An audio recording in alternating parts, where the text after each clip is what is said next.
তোমাদের কি সবজি বিরিয়ানি কিংবা সবজি খিচুড়ি পছন্দ? আমার তো সবজি খিচুড়ি খুবই পছন্দ। তো আজকে আমি চলে আসলাম তোমাদের জন্য সবজি খিচুড়ি রেসিপি নিয়ে।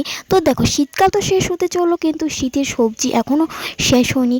প্রায় আমাদের জমিতে অনেক টাটকা টাটকা শীতের সবজি চাষ করা হয়েছে। তো সেগুলো দিয়ে আজকে কোনোটা কিন্তু আমরা দোকান থেকে আনিনি কিংবা বাজার থেকে আনিনি, সবগুলো কিন্তু আমাদের জমিতেই চাষ করা হয়েছে। দেখতে পাচ্ছ আমি একে একে সব কিছু দিয়ে কীভাবে রান্না করে নিচ্ছি, তোমরা ভিডিওটি সেরে দেখতেই পাচ্ছ।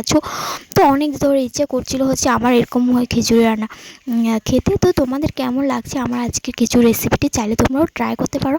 আর হ্যাঁ, এরকম আরও সুন্দর সুন্দর ব্লগ দেখতে চাইলে কিংবা শর্টস ভিডিও দেখতে চাইলে আমার চ্যানেলটি অবশ্যই সাবস্ক্রাইব করে পাশে থাকা বেল আইকনটা অল বাটনে ক্লিক করে রাখো। আর লাইক এবং শেয়ার করতে ভুলো না। আর তোমাদের প্রয়োজনীয় মতামত কমেন্টে জানিয়ে দিও। দেখতে পাচ্ছি তোমাদের সাথে বক বক করতে করতে আমার এখানে সবজি বিরিয়ানি খিচুড়ি রান্না হয়ে গেছে। তো বাই।